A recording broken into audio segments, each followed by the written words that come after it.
Good evening, you ghost ghouls, goblins, and sexy female vampires. Welcome to Horror Spectacular.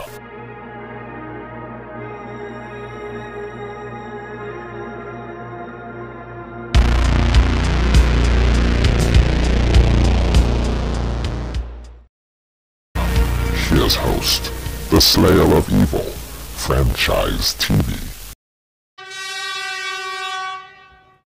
In another episode of Horror Spectacular 2024, this time Cabin in the Woods. When I saw this film back in 2012, well, to me at least, it was sold to me that this was a horror film about teens in a cabin that's in the woods. Shocking. Sort of like Evil Dead or Cabin Fever, or something like that. A slasher killer in the woods, deleting teens.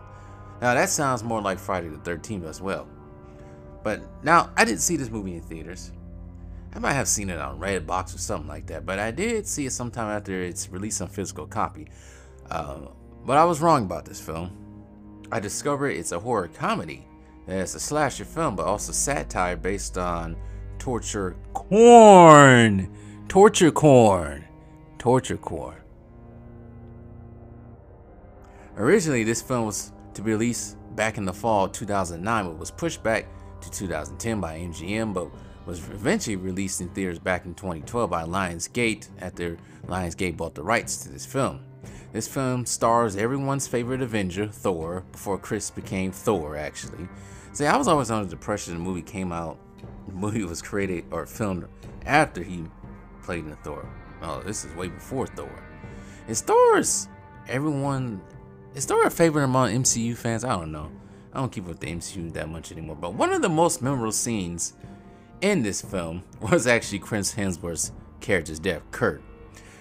Kurt is his name, of course. And he attempts to jump a ravine with his motorcycle, seeking help on the other side, but ends up crashing out into a force field in a fiery death.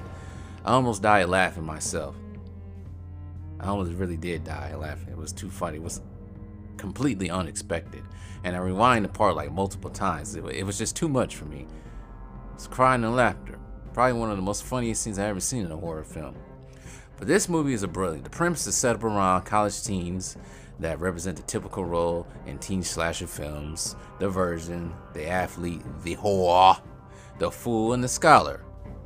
These teens visit said cabin, given mind-altering drugs without knowing, while being set up to be deleted by various creatures that also are a parody of famous movie monsters or horror film villains. But anyway, behind all this is a secret group that resides in the lab called the Facility, and their job is to complete a ritual by destroying these teens in the manner of a slasher type film in order to avoid the end of the world that would be caused by a group of giant deities called the Ancient Ones.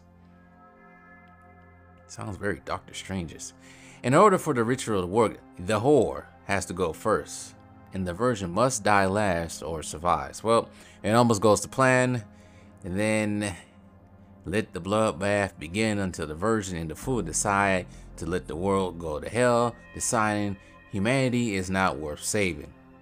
Now, this film does bring up an excellent question. Is humanity worth saving? Or is it for the surviving main characters to decide the fate for all humanity? Is the Facility wrong and luring these teens to sacrifice for the greater good of the world? Who's the true heroes in this film? The main characters or the members of the Facility? Both can be right, both can be wrong. It's a complex question that will lead to several discussions. Now, like I said, this is a parody of a lot of horror films such as Evil Dead, Jaws, or whatever horror film you can think of. Yeah, I said Jaws. And did I forget about Sigourney Weaver's special appearance in this film as the Facility's head director? Yeah, she's in it. But that's Cabin in the Woods. Tell me what you guys think. And I think I did this in under 5 minutes. Yay! Sorry.